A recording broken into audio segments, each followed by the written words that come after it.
Lux presents Hollywood.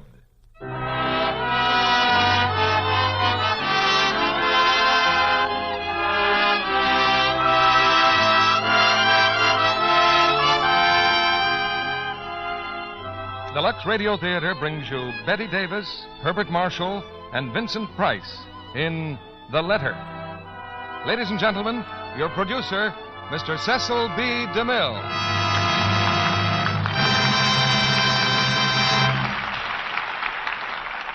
Greetings from Hollywood, ladies and gentlemen.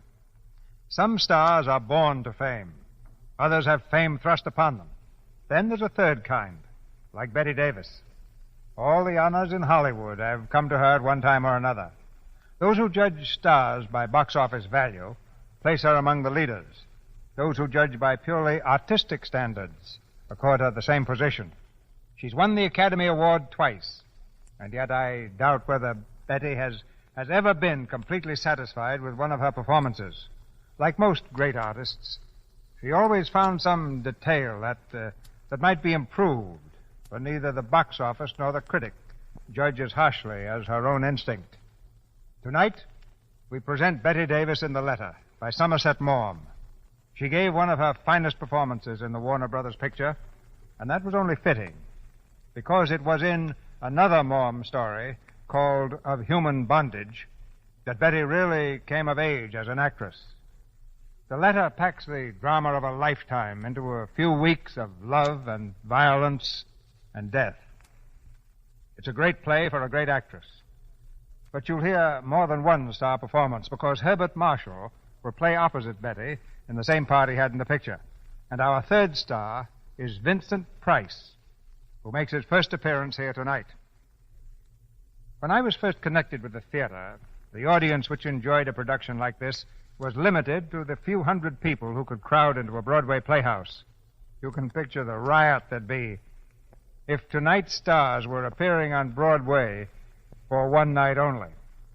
But today, Lux Flakes has made it possible for 30 or 35 million people to hear the play at the same time, and every one of you has the best seat in the house. The soldier in New Guinea is in the third row center, right beside the banker who is listening from his Park Avenue apartment. And Lux Flakes is at work in both places, in millions of American homes and abroad, where a steel helmet may do double duty as a washtub. Here's the curtain now for the first act of The Letter, starring Bette Davis as Leslie, Herbert Marshall as Robert Crosby, and Vincent Price as Howard Joyce.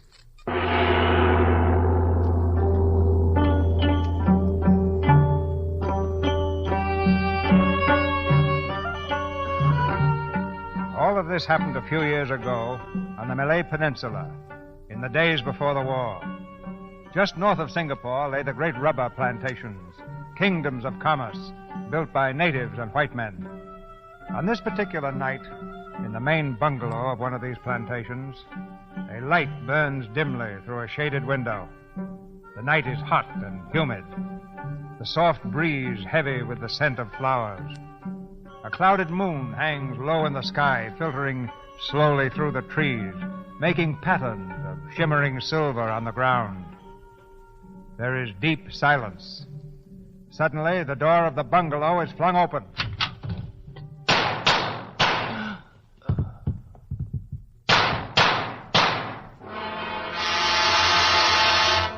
Missy, I hear a gunfire. Missy Crosby, I hear. That man, that is Mr. Hammond. Is he dead? I think him dead. You see him, Missy Crosby? Do you know where the new district officer lives? Yes, Missy. Send someone for him at once. Say there's been an accident and Mr. Hammond's dead. Yes, Missy. And get word to my husband. He's out somewhere on the number 4 plantation. Yes, Missy, I try.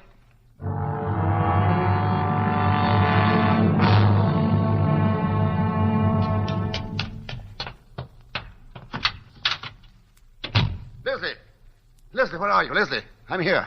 Mr. Crosby? Yeah? I'm John Withers, the new district officer. Where's Mrs. Crosby? She locked herself in her room. She wouldn't see me until you came. Huh? Excuse me. Leslie, let me in. Leslie, darling, it's Robert. Leslie, what happened? Didn't they tell you? They said Hammond was killed. Is he Is he still out there? I had your head boy remove the body to a shed. Leslie, what happened? Tell me. He tried to make love to me, and I shot him. Leslie. Oh, Robert, I'm so glad There, you come. darling, there. Hold me tight. I'm so frightened. There's nothing to be frightened about. It'll be all right. Oh, there, now, that's better. I'll try not to do that again. Mr. Withers, I hope you'll understand. I didn't want to see anyone until my husband came. Yes, of course, I understand, Mrs. Crosby. Oh, Howard, come in. I got your message in Singapore. Howard, how nice of you to come. Naturally, I want to be here if I can help. Oh, you will help me. Us. In every way I can, as your lawyer and your friend. You're a dear. Mr. Withers, this is Mr. Howard Joyce, my attorney. How do you do? How do you do? How's Dorothy, Howard? Oh, she's very well and anxious to see you. Has her sister arrived from England? Adele? Oh, yes, she came last week. Oh. Oh, here now. Leslie, you better be rested. I do feel dreadfully faint. Come and lie down, darling. I'll get you a drink. I'm sorry to be so tiresome. Nonsense, you're being very brave. How long have you been here, Mr. Withers? About an hour. One of the Crosby houseboys came to fetch me. Was Hammond dead? Oh, yes. He was just riddled with bullets. What? Well, here's the revolver. All 6 chambers are empty. Here, you two, you better have a drink yourselves. Thanks, but I'm afraid I shouldn't. I'm on duty of a sort, you know. Well, I'll have one, Bob. You feeling any better, Leslie? Much better, thank you. Mrs. Crosby, I'm afraid it's my duty to ask you some questions. I think I can wait, Mr. Withers, until my wife... Oh, it's all right, Robert, really. I feel perfectly well now. Then suppose you tell us, Leslie, in your own words, exactly what happened. I'll try. And take your time, Mrs. Crosby. Remember, we're all friends here. You've been so patient. Well, as you know, Robert was spending the night at number 4 Plantation. Oh, I never mind being alone. A planter's wife gets used to that. Oh, my I dear. had dinner rather late, and I started working on my lace. Oh, I don't know how long I'd been working, when suddenly I heard footsteps outside, and someone came up on the veranda and said, "Good evening, can I come in?" I was startled because I hadn't heard a car drive up. "Who is it?" I asked. "Jeff Hammond." "Oh, of course," I said. "Come in and have a drink." Were you surprised to see him? Well, I was, rather. He hadn't been in the house for ages, had he, Robert? 3 months at least. I told him Robert was over at the number 4 Plantation getting out a shipment or something. Wasn't that it, darling? What did he say to that? He said, "Oh, I'm sorry. I felt rather lonely tonight, so I thought I'd just come over and see how you were getting on." Well, I put on my spectacles again and went on with my work. We chatted about one thing and another. He asked me if Robert had heard that a tiger had been seen on the road 2 or 3 days ago. He said he thought he'd try to get it over the weekend. Oh, yes, I know about that. Don't you remember I spoke to you about it yesterday? Did you? Oh, yes, I believe you did. Well, we went on chatting until... Well, suddenly he said something rather silly. What? It's hardly worth repeating. He paid me a little compliment. I think perhaps you'd better tell us exactly what he said, Leslie. He said, "You've got very pretty eyes. It's too bad to hide them under those ugly spectacles." Has he ever said anything of the sort to you before? Oh, no, never, and I thought it impertinent. I don't wonder. Did you answer him? I said I didn't care a row of beans what he thought about me, but he only laughed and said, "I'm going to tell you all the same. I think you're the prettiest thing I've ever seen." Leslie. Let her finish, Bob. Well, in that case, I said, "I can only think you half-witted." He laughed again and moved his chair up closer. But, Mrs. Crosby, I wonder you didn't throw him out there and then. Well, I didn't want to make a fuss. I think a woman only makes a perfect fool of herself if she makes a scene every time a man pays her a compliment. When did you first suspect that Hammond was serious? The next thing he said, he looked at me straight in the face, and he said, "Don't you know that I'm awfully in love with you?"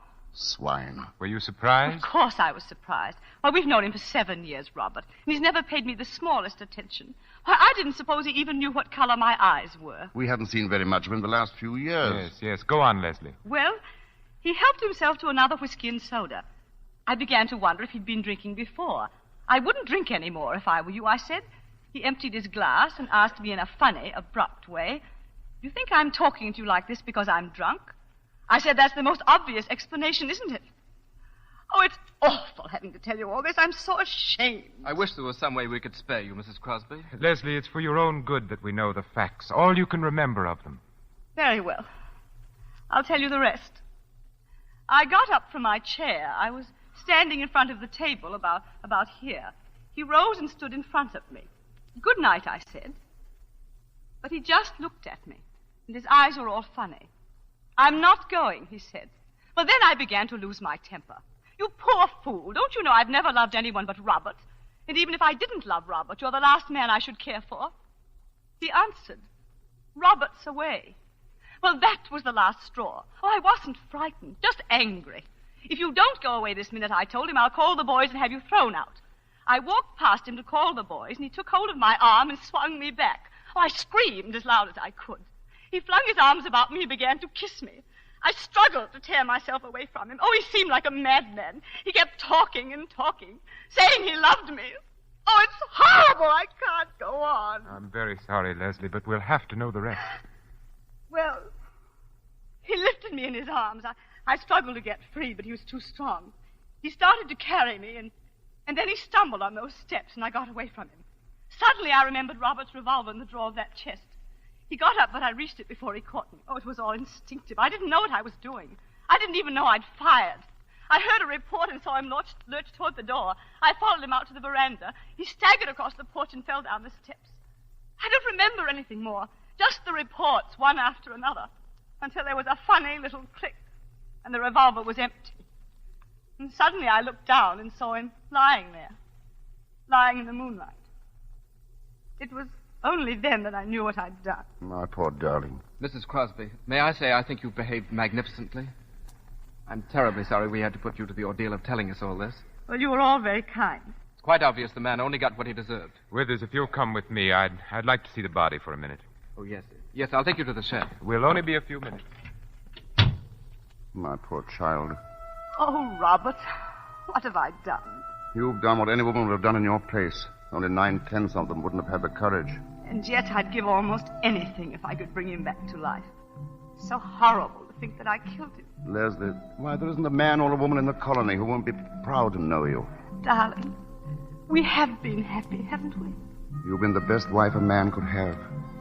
I'm grateful for all the time we've been together. Oh, Robert, don't say it that way. It sounds so in the past. Oh, nonsense. We've got most of our lives ahead of us. Oh, if only there was something I could do to help you right now. You can love me. That's all I need. I've always loved you. Yes, but now. Leslie, darling, if I could love you any more, I would now. Robert.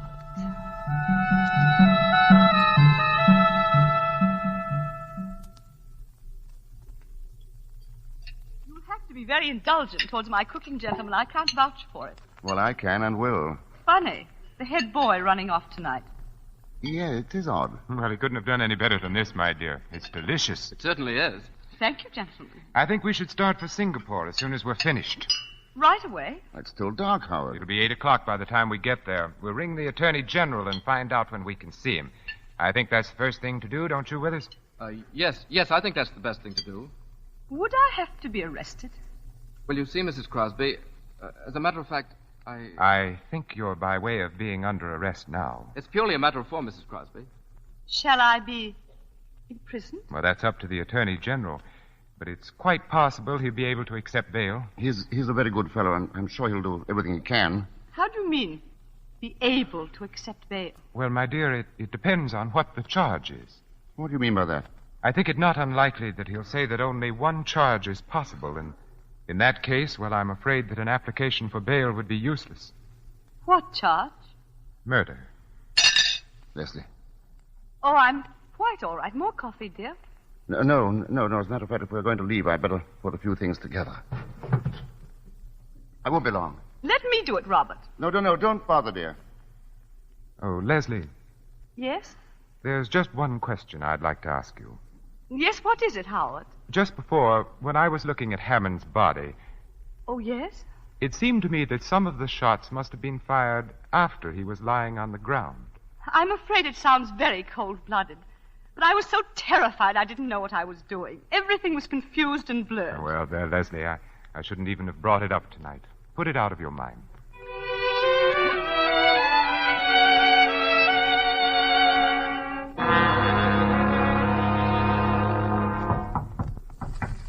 Come in. Well, Ongchi? Mr. Crosby to see you, sir. Oh, ask him to come in. Mr. Crosby. Thanks. Hello, Bob. Howard, how is she? Have you seen her?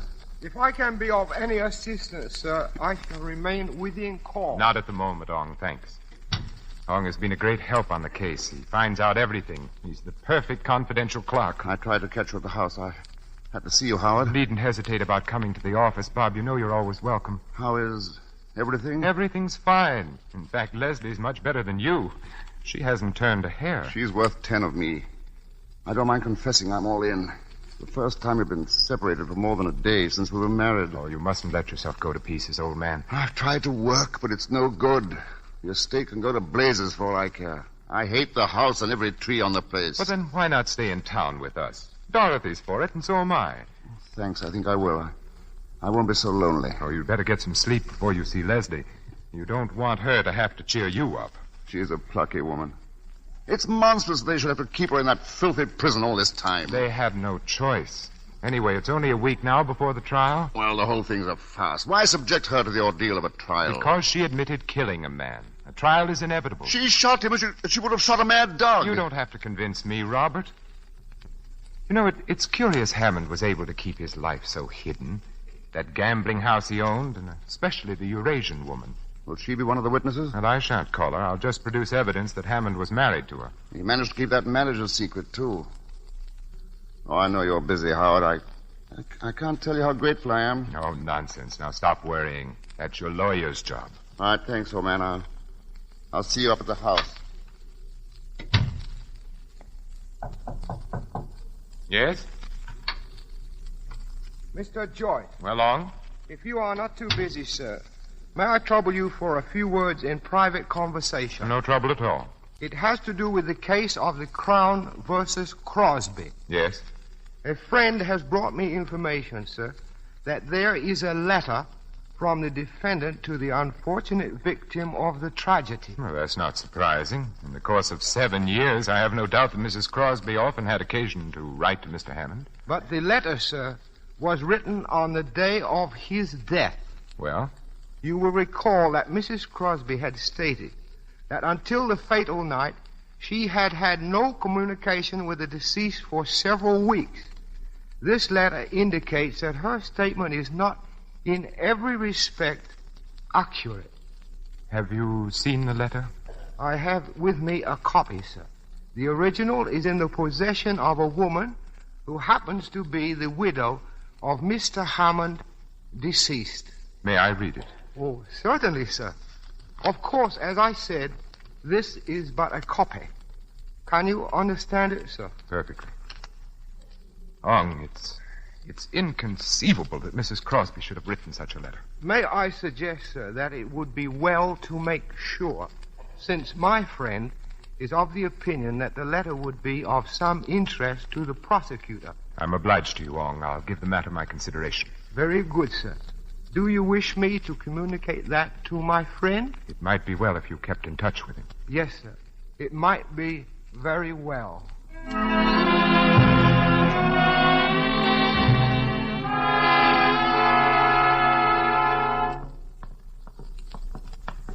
You may stay in the visiting room as long as you want, Mrs. Crosby. The warden's orders. That's very nice of him. Thank you. Howard, how good of you to come. I wasn't expecting you today. Good morning, Leslie. You're looking very well. Thank you, Howard. Well, the trial's only 5 days off now. I know. Each morning when I awake, I say to myself, 1 day less. Just like I used to at school with the holidays coming. Oh, Leslie. Oh, don't feel sorry for me, Howard. The time has really passed quite quickly. I've read a great deal and worked on my lace. But I will confess something to you, Howard. I'm not looking forward to testifying in court. Leslie, one of the things that it's impressed me is that each time you've told your story, you've told it in exactly the same words. You've never varied a hair's breadth.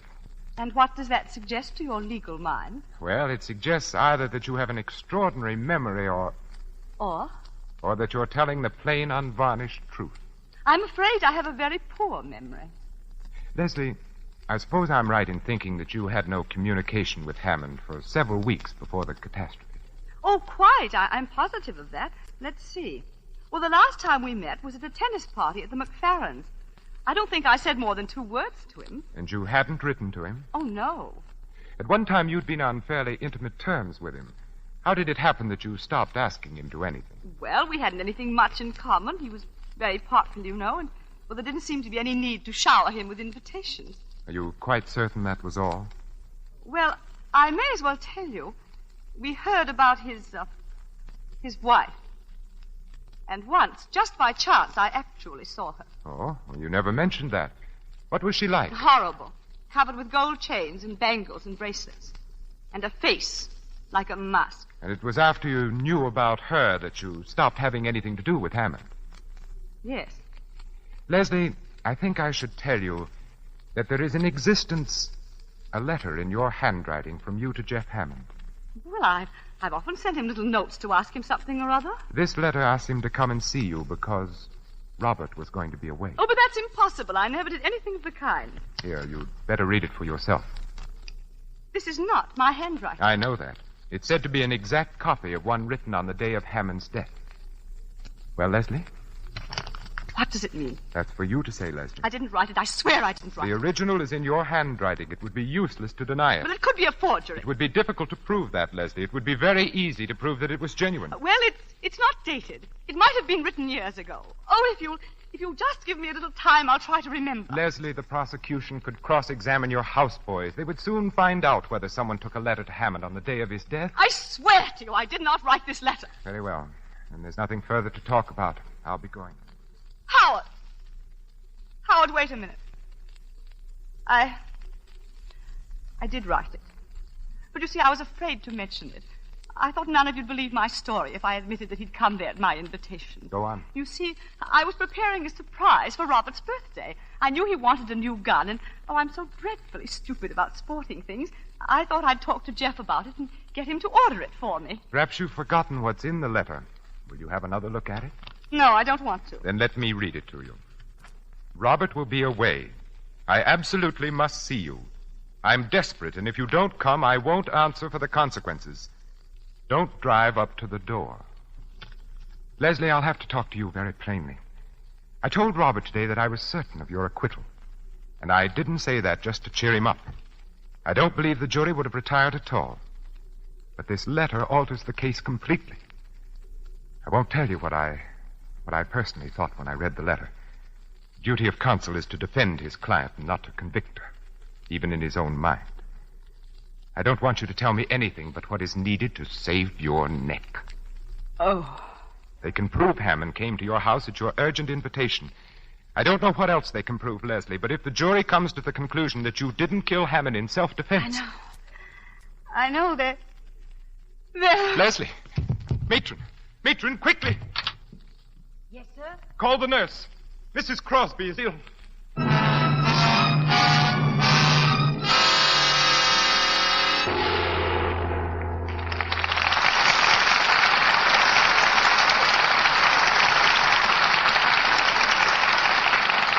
While we wait for Bette Davis, Herbert Marshall, and Vincent Price to return with Mr. DeMille for Act 2 of The Letter, do you remember this tune?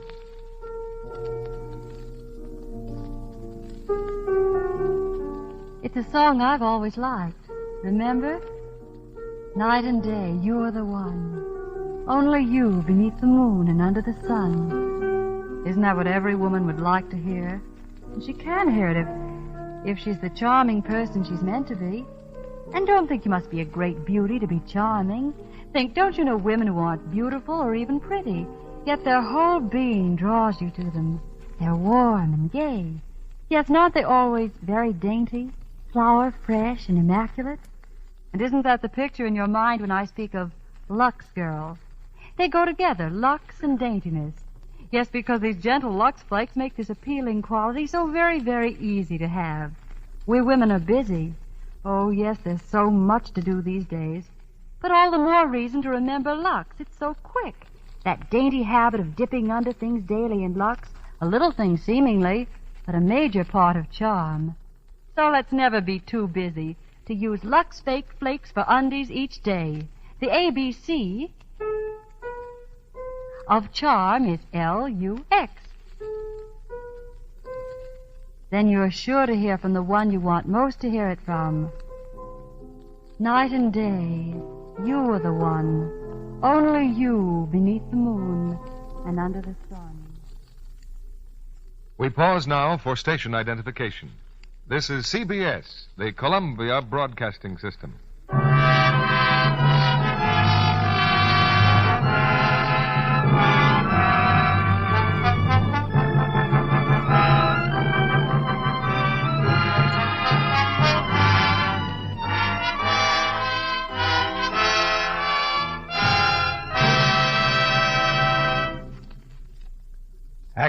of The Letter, starring Bette Davis as Leslie, Herbert Marshall as Robert Crosby, and Vincent Price as Howard Joyce. In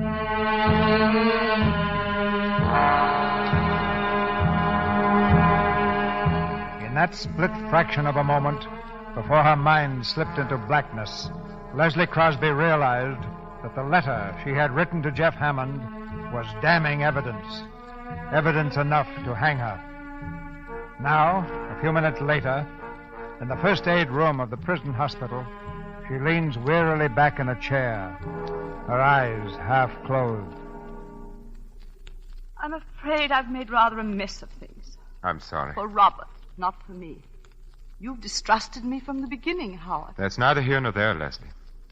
Who's got the letter now? The Eurasian woman who was Hammond's wife. Oh. Howard, are you going to let me be hanged? What do you mean by that, Leslie? You could get hold of the letter. Do you think it's so easy to do away with unwelcome evidence? But surely nothing would have been said to you if the owner wasn't prepared to sell it. That's quite true. But I'm not prepared to buy it. Oh, but it wouldn't be your money. Robert has saved some. I wasn't thinking of the money. I don't know if you will understand this, Leslie, but I've always thought of myself as an honest man. You're asking me to do something which is no different from suborning a witness. Do you mean to say that you can save me and you won't? What harm have I ever done you? You can't be so cruel. I want to do my best for you, Leslie. But a lawyer has a duty to his profession and to himself. I can't do what you ask. Oh, poor Robert. He doesn't deserve it. He's never hurt anyone in his life.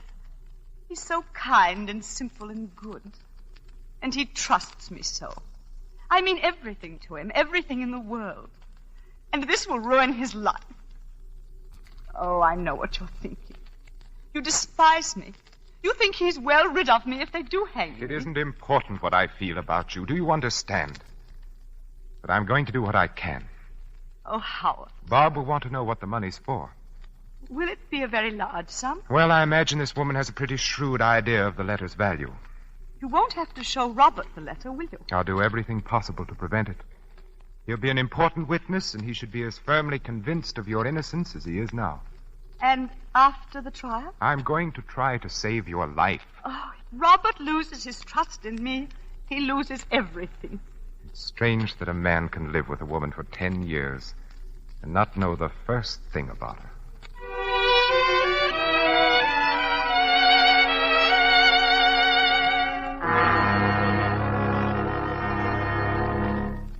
You say your friend could be induced to part with the letter? I believe so, sir. But my friend has not got the letter, sir. The woman has it.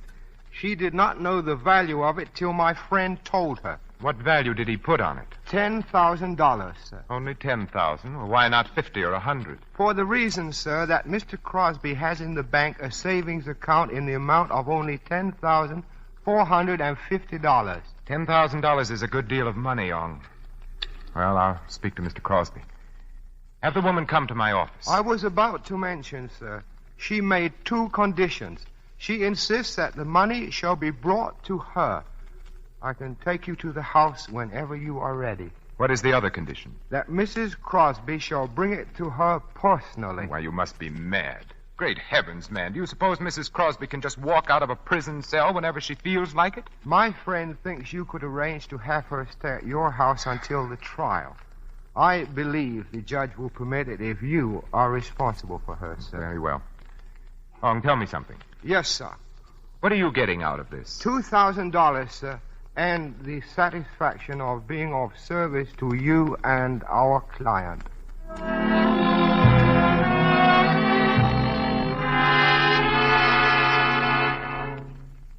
Sit down, Howard. I've taken the liberty of ordering for you. Oh, thanks.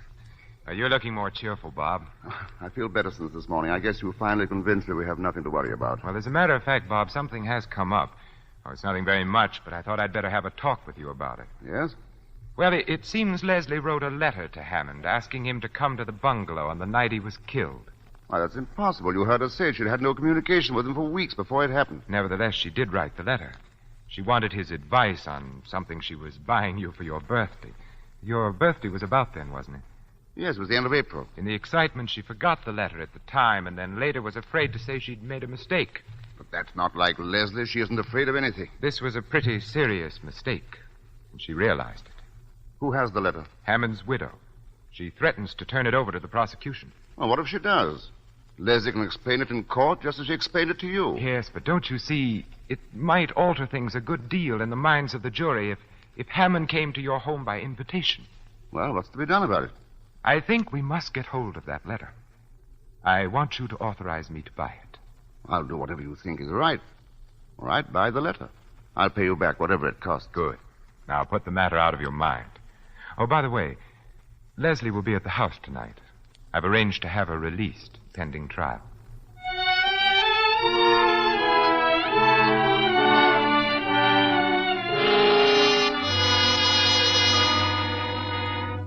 Leslie, don't tell me that's the same lace I saw you working on at the McFerrins. How can you go so fast? Well, I hadn't anything much else to do this past month. What's it going to be? It's too fine for a tablecloth, surely. It's a coverlet for our bed. Oh, Dorothy, Leslie and I have some work to do this evening. Look here, Robert. Why don't you take the girls to a picture? Well, it won't take all evening, will it, hon? Well, there's a lot to go over. No use you three hanging around. You'd much better see a good film. Yes, go ahead, darling. It'll take your mind off tomorrow. I want you to. All right, then. I'll bring the car around. Come on, Adele. I can see the legal mind is anxious to get rid of us. Good night, Leslie. Good night. Where do we have to go? The Chinese Quarter. Some sort of shop, I believe. I've always wanted to see the Chinese Quarter. I hear it's a bit creepy. Of course, I'd have chosen other circumstances for a visit. Be flippant about your own crimes if you like, but don't be flippant about mine. Oh, I'm sorry, Howard.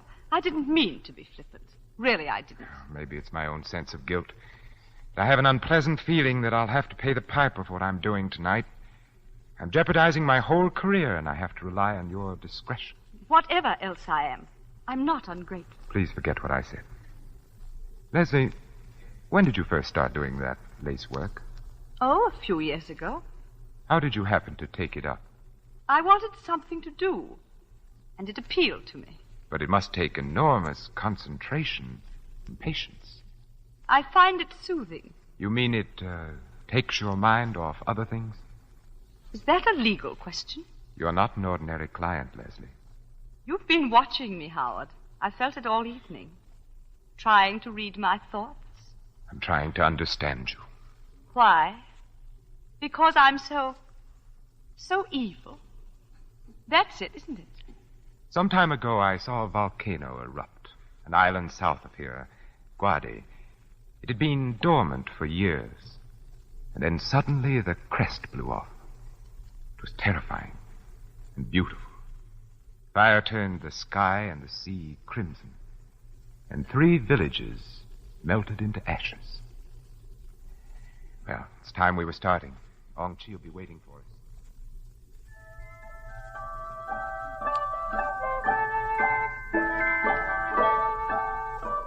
Come in, please, come in. This is the shop of my friend. If you will wait here, I shall return in just a moment. Well, let's not be too long about it, Ong. I will speak to the lady at once, sir. They seem to have a little of everything to sell here. Yes, most of these shops do. That looks like good jade. And this dagger. See the workmanship on the ivory handle? Imagine all that on a knife. He who kills with an unworthy tool commits 2 crimes. One against himself. Will you follow me, please? The lady will see you now.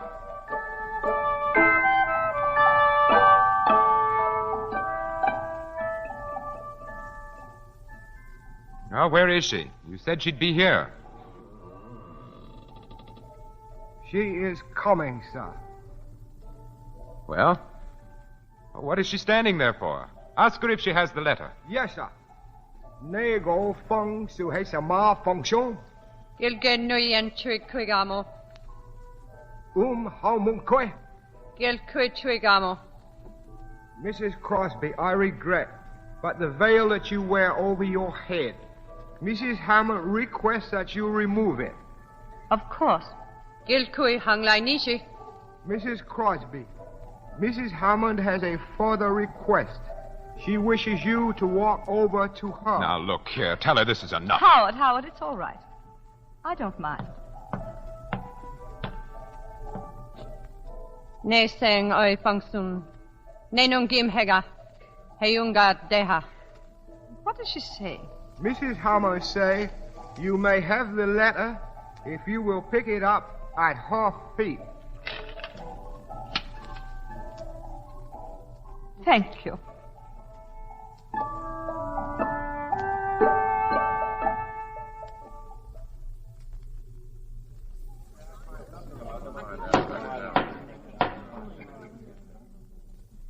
Gentlemen of the jury, have you agreed upon a verdict? We have, Your Honor. The prisoner will please rise and look upon the jury. Do you find the prisoner at the bar, Leslie Crosby, guilty or not guilty? We find the defendant not guilty.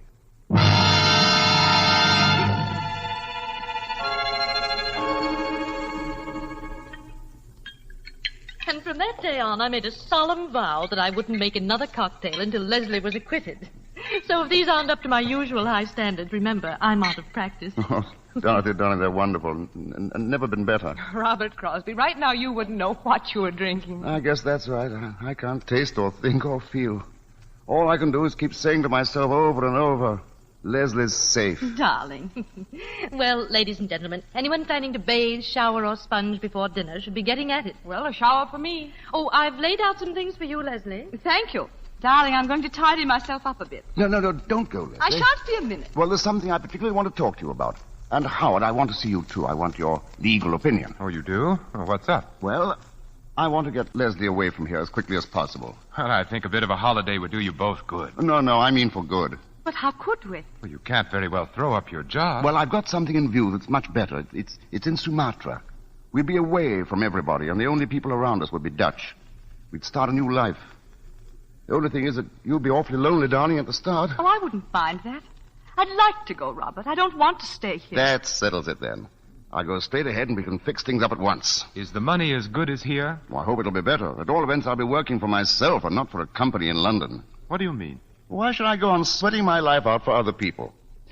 This plantation belongs to a Malacca Chinese planter who's in financial difficulties, and he's willing to let it go for $30,000 if he can get the money the day after tomorrow.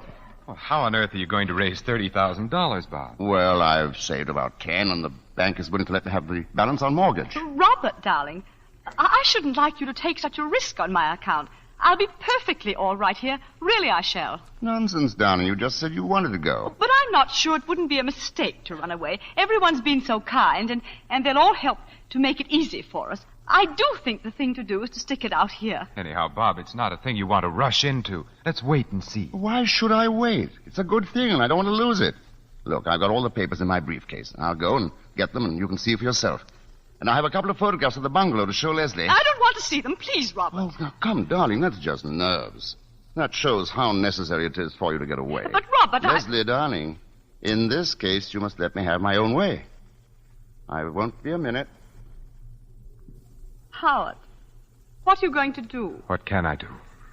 Oh, don't tell him now. I can't bear any more. You heard what he said, Leslie. He wants the money at once to buy the estate. He can't. He hasn't got it. Oh, give me a little time. I'll pay it back. Leslie, I can't afford to let you have a sum like that. I've mortgaged everything I own. I was glad to advance it, but Where is the letter? I have it in my pocket. Oh, it will break his heart. What shall I do? I don't know, Leslie. If I tell him, he'll want to see the letter, of course. Here we are. Well, he's coming. It's up to you, Leslie. Oh, tell him. Tell him and have done with it.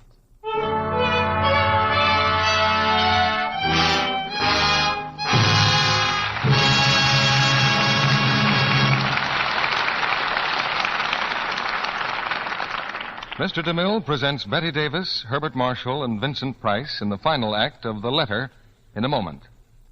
Right now, we have a special guest to tell you not about Lux Flakes, but about our boys who have been dishing it out to the Japs, and taking it, too. She's Lieutenant Leda Jelinek, an Army nurse stationed at Birmingham General Hospital at Van Nuys, California.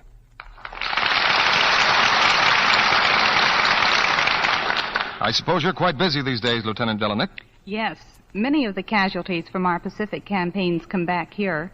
Boys who've been in tough battles. But they're on the road to recovery now. You know, about 97% of our wounded men live to tell the stories of their adventures. That's certainly a high percentage. Thanks to the quick treatment they get. Drugs administered right on the field give a man a fighting chance even before he gets to the hospital. and that's why I'm here tonight. I want to say thank you to you women of America for the used fats you saved. Fats that help make many of those medicines.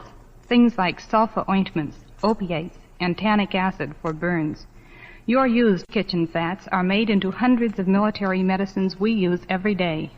We need them desperately now, and will continue to need even more as we carry the attack to the enemy. So, please, keep right on saving used fats and turning them in.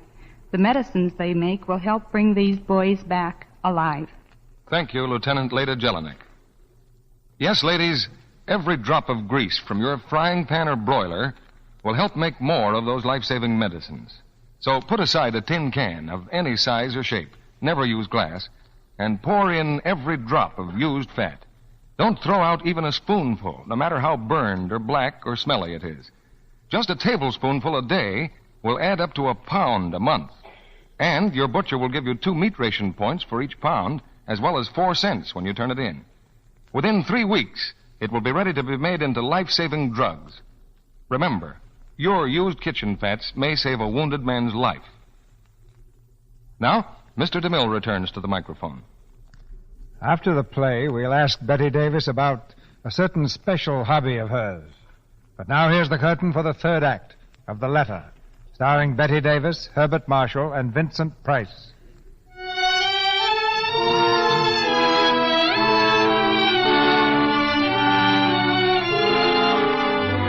Robert Crosby has returned to the room, his thoughts full of plans for the purchase of the new plantation. In silence, Leslie and Joyce watch Robert, who is brimming over with enthusiasm as he arranges the papers on his desk. This is really a handsome estate. We'll be stealing it for $30,000. Bob, I don't like to throw cold water on your plans, but hasn't it struck you that the costs of what we've been through will be pretty heavy? Costs? Oh, yes, the legal expenses. Oh, no, I'm not going to charge you anything for my own services. But there are certain out-of-pocket expenses. Well, that's awfully decent of you. I'm not sure I can accept that. But what do these other expenses amount to? Well, the principal item is that letter of Leslie's I mentioned to you. Oh, yes, I'd almost forgotten. You were going to... I had to pay a great deal of money for it. Well, if you thought it necessary, I'm not going to grouse. How much was it? $10,000. $10,000?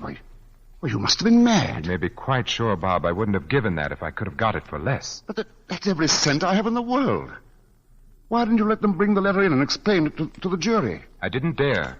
Do you mean it was absolutely necessary to suppress it? If you wanted Leslie acquitted. But what was there in the letter? I told you at the time. It was very stupid of me, Robert. I remember now. You wrote to Hammond to ask him to come to the bungalow. Yes. You wanted to get something for me, didn't you? Yes, I wanted to get you a gun. He knew all about that sort of thing, and you know how ignorant I am. Buying that letter was a criminal offense, wasn't it? Well, it's not the sort of thing a respectable lawyer does in the ordinary way of business. It was a criminal offense. Yes, it was. I might be disbarred for it. Then why did you do it? You of all people. What were you trying to save me from? Leslie, you knew I was buying a gun from Cameron. Why did you want to make me a present of another? Well, how should I know you were going to buy a gun? Because I told you. Well, I'd forgotten. I can't remember everything. You hadn't forgotten that. What do you mean, Robert? Why are you talking to me like this? Who has the letter now? I have. Where is it? Bob, it's not your letter or mine. I've got to pay $10,000 for that letter. I'm going to see it. Let him see it. Thank you. Robert will be away. I absolutely must see you. What does this mean? It means that I was in love with Jeff Hammond. No, you couldn't. We'd been in love for years. It's not true. I used to meet him constantly, once or twice a week. Every time we met, I hated myself for it. It was horrible. I loathed myself. I was like a person who was ill. Then came a time about a year ago when he began to change toward me. Oh, I didn't know what was the matter. I was frantic. I made scenes. I threw myself at his feet. Leslie. Then I heard about that native woman. Oh, I couldn't believe it. I wouldn't believe it. At last I saw her. I saw her walking in the village with those hideous spangles and that chalky face and her eyes like a cobra's eyes. I couldn't give him up. I sent for him. You've read the letter. Oh, we'd always been so careful about writing before, but this time I didn't care. I hadn't seen him for 10 days. He came and I told him I knew about his marriage. Oh, at first he denied it. I was frantic. I don't know what I said to him. I hated him because he'd made me despise myself. I insulted him. I cursed him. At last he turned on me. He told me he was sick and tired of me. But it was true about the other woman, that she was the only one who really meant anything to him. He said he was glad I knew, because now I'd leave him alone. I knew that if he went out that door, I'd never see him again. I hardly know what happened. I seized the revolver and fired. He gave a cry, and I saw it hit him. I ran after him, and I fired and fired and fired until there were no more cartridges. That's what happened. And I have no excuse for myself. I don't deserve to live.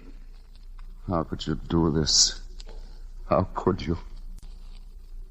I'm sorry, I shouldn't let myself go. I've got to think. Leslie. Well? He's going to forgive you. Yes. He's going to forgive me.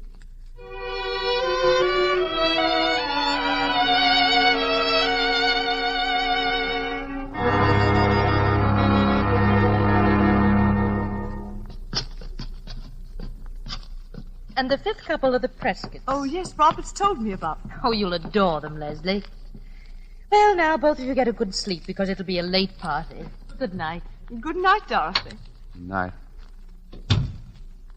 It's lucky you brought your dinner coat, Robert. You hardly fit in one of Howard's. Now, let's see what else you'll need. Oh, well, how about your studs? They're probably still in the bureau at home. Home. Robert, it's no use, is it? We can't make it go, can we? I don't know. I'm not sure. Robert, you're so kind and so generous. You should have had the sort of wife you really deserve. Through no fault of yours.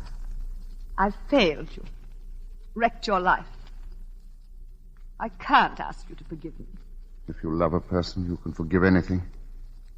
But what about you? Can you go on? I'll try. I'll really try. That's not what I'm asking. I'll do everything to make you happy. Everything in my power. That isn't enough. Unless... Leslie, now, this minute... Do you love me? Yes, I do. Kiss me then. Kiss me as if... Robert. No. No, I can't. I can't. Leslie, I can't. tell me, Leslie, what is it? With all my heart, I still love the man I killed.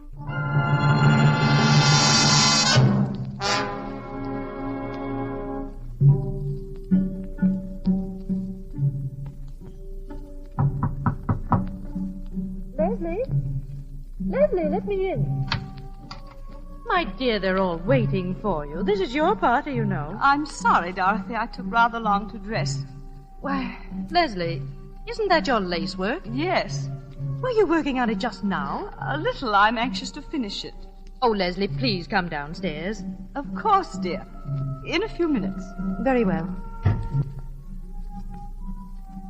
did you first start doing that lace work, Leslie? I find it soothing. You mean it takes your mind off other things? I couldn't give him up. I sent for him. At last he turned on me. He was sick and tired of me. She was the only one who meant anything to him. She was the only one. I hardly know what happened. I seized the revolver and fired. Fired and fired and fired until there were no more cartridges. I have no excuse for myself. I don't deserve to live. I don't deserve to. Who's up there? Who is it? You, I see you there. Mr. Crosby. Come here. What are you doing out there? I no want to come. She make me come. She tell me I come here. She? Missy Hammond. She tell me I come here. Bring dagger. Leave it outside window. Of course. Mrs. Hammond. Dagger, Missy. She bring dagger to you. She's here, then? Yes, Missy Hammond on path by gate. You no go in garden, Missy Crosby. She kill you. She wait there. That is what dagger mean. She kill you, you go in garden. Missy, you no tell police I come? Missy, you no tell police I come? Dagger, see the workmanship on the ivory handle. Imagine all that on a knife. He who kills with an unworthy tool commits 2 crimes, one against himself. I don't deserve to live. I don't deserve to live. I don't deserve to live. Leslie. Leslie. Yes? Leslie, you've got to do something about Robert. He's acting very strangely. What is it? I don't know. At first I thought he was drunk, but it's worse than that. I'll be right down. But where will you ship from, Crosby? Oh, it's near a good harbor, only 5-6 miles away. And I can ship my rubber for less money, or to get ahead fast. In 10-15 years, I can live in London, travel, do anything I please. Robert, will you come with me, darling, please? Not now, darling. Maybe later. I'm telling the boys about my new plantation. Sounds like quite a place. Of course, we'll miss Singapore. Our friends are here, and we've had some mighty fine times. No English people in that part of Sumatra, only Dutch and natives. Going to be a little lonely at first, maybe, but we'll get used to it. Robert. There'll just be the 2 of us. But my wife's a good sport. Always can count on her. She's not afraid of anything. And we'll have each other. That's the important thing. Stop it. I can't stand anymore. I can't stand it. Give me a drink. I want a drink. Howard, where is Leslie? She ran out into the garden. Garden. Oh, I'll find her. No, let her alone. There's nothing you can do for her.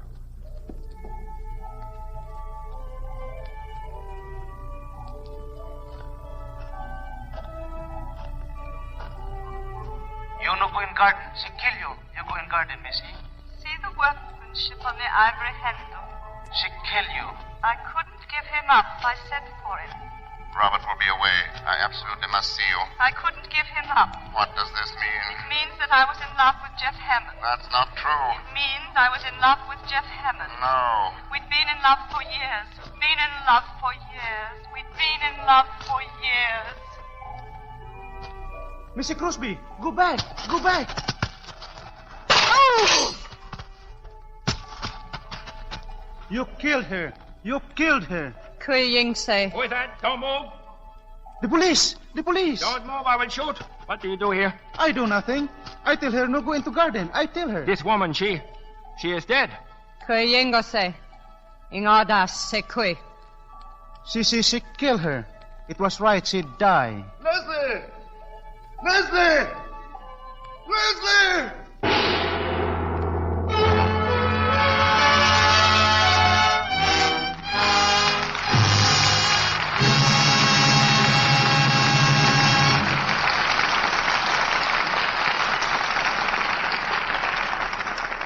Our stars will return for a curtain call in just a moment. Meantime, we take you to a home, almost anywhere, and a mother who might be almost anyone. Mrs. Thompson is in her kitchen, and she's getting ready to do her dinner dishes.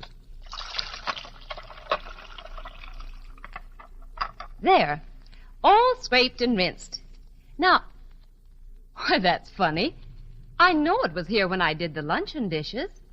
Now, where did I put it? Not on the table. The closet. I know I haven't used it all. A box lasts me practically a month. Well, I suppose I could use the laundry soap, but it takes forever to make suds. Besides, it's hard on my hands. Alice! Oh, Alice!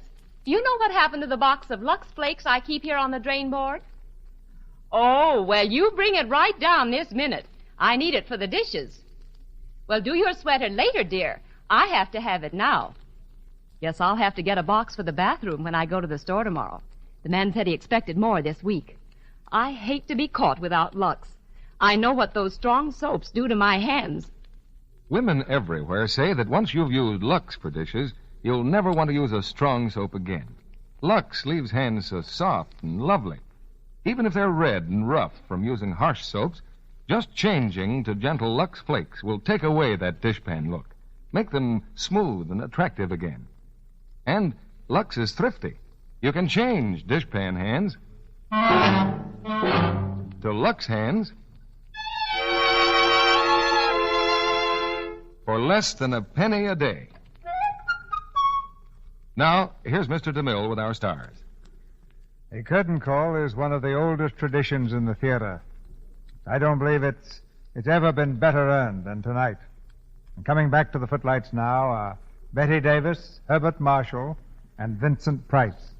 It's a pleasure to be back, Mr. DeMille. I'd like to thank all the people in the cast for their excellent work tonight.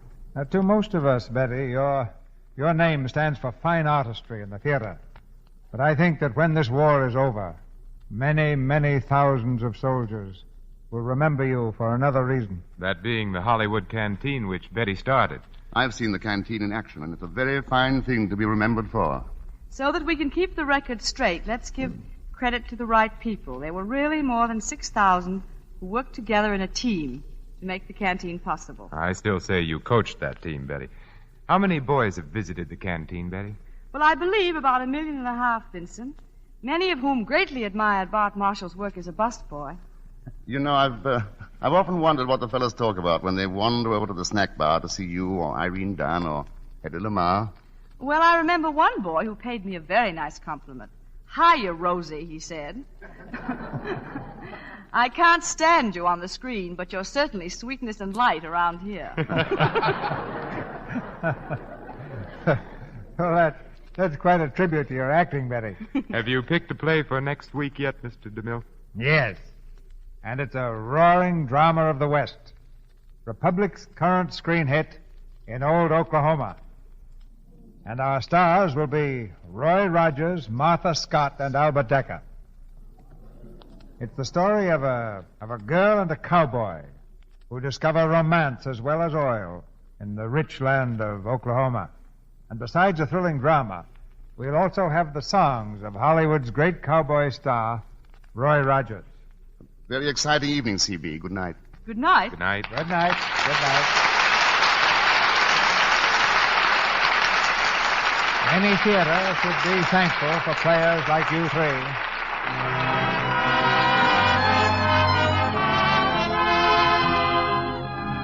Our sponsors, the makers of Lux Flakes, join me in inviting you to be with us again next Monday night when the Lux Radio Theater presents Martha Scott, Roy Rogers, and Albert Decker in Old Oklahoma. This is Cecil B. DeMille saying good night to you from Hollywood.